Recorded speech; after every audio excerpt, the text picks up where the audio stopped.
walk home on the train. Do not keep it to yourself. No police officer or an MTA employee. Remain alert and have a safe day. 2 myths and a truth about rats.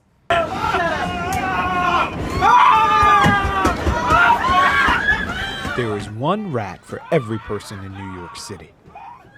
A rat can squeeze through a hole the size of a quarter. Rats can practically see in the dark. Don't be grossed out. This is science, and I should know. You are listening to the voice of a proud graduate of Rat U. It's the New York City Rodent Academy, actually, a 2-hour course presented by the Department of Health and Mental Hygiene, where would-be rat hunters learn the secrets of their prey. Absolutely our responsibility to keep rats out. Caroline Bragdon is a research scientist at the city's Division of Veterinary and Pest Control Services, who manages the NYC Rat Information Portal. And today, she's also the Dean of Rat Academy. A well-fed female rat who's comfortable living stress-free. She could have up to 84 offspring annually. With that math, it would seem like there are at least 8 million rats in New York City. But that is, in fact, a myth. Late last year, Columbia University doctoral candidate in statistics won an international competition for his paper, Does New York City really have as many rats as people? The answer, of course, was no, and the tally came to only about 2 million. But that's still 2 million rats. And while it's not quite 1 per person in New York City, it is more than the population of both Philly and Atlanta combined. 311 reports the city logged 24,511 rat complaints in 2014. Last October, the New York City Department of Health and Mental Hygiene identified 7 neighborhoods in Manhattan and the Bronx and made them part of a pilot program for an ambitious undertaking: rat eradication, by targeting their colonies in parks, subways, and sewers. Rat sightings in those neighborhoods are down by 80 to 90% now. Our original pilot was, there were 9 of us funded, and we got $611,000. Mm-hmm.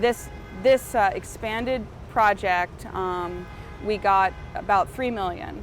And that translates into a head count of an additional 41 staff, nice. Which is why we're able to go from 6 neighborhoods citywide to up to 40 neighborhoods total. The success of the pilot program is leading to its expansion into Brooklyn. But before you can squash the colonies, you gotta find them. Enter the Rat Squad. And while this may look like the all-female cast of the Ghostbusters reboot, it's actually New York's Rat Busters. Rat U Professor Caroline, Senior Case Manager Jennifer, and Inspector Denisa invited me on a recon mission to look for rat colonies.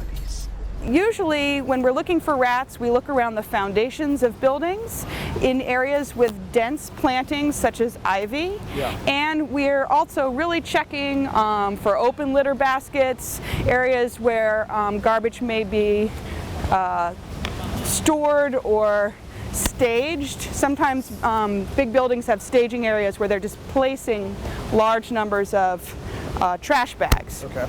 If those trash bags are typically left out overnight, rats have that reliable food source. Right. We also look for areas where there might be a lot of litter from passerby, places where people might be just throwing their food. Right. So Brooklyn's Borough Hall is sort of the perfect storm of all these things. There's ground cover for them to hide, a ready food source from lunch 24 hours a day, and there's a little bit of like heat vents and access for rats to not freeze. There's a lot going on here. So let's look now, if you don't mind, walking through the harborage. There's rats in here. There's rats in here. I'm the only one with my ankles out, meanwhile. Yeah.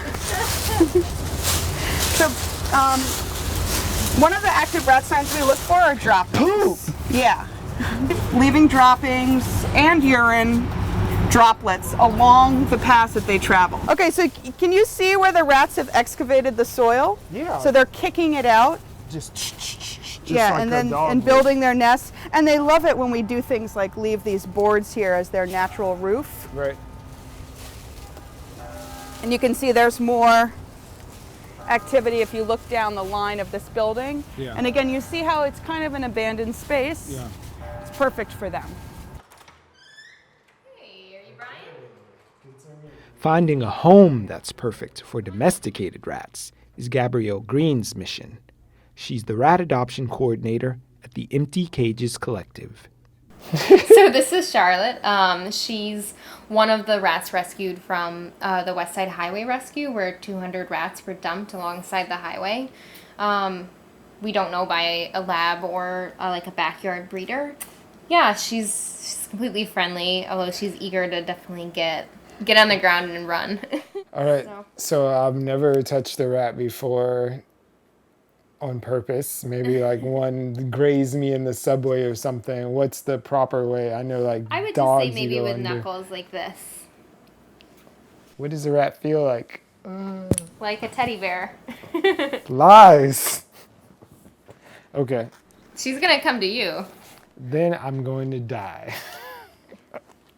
No, she's trying to go on the couch. Like she doesn't care about me. I'm fine with her not caring about me. Okay, so just a back rub. Oh, she's warm. She's not Dummy. cold-blooded. It's still like, Charlotte. And that worm tail is also very soft right now when they're young. No way. I feel like it needs lotions. Like she needs some cocoa butter. Can I feed her? Yeah, go ahead. This is gonna help both of us, Cucci. Hey, mama. She's like, you usually have the treats. I'm cured. Like any true New Yorker, they've earned their spot through sheer force of will.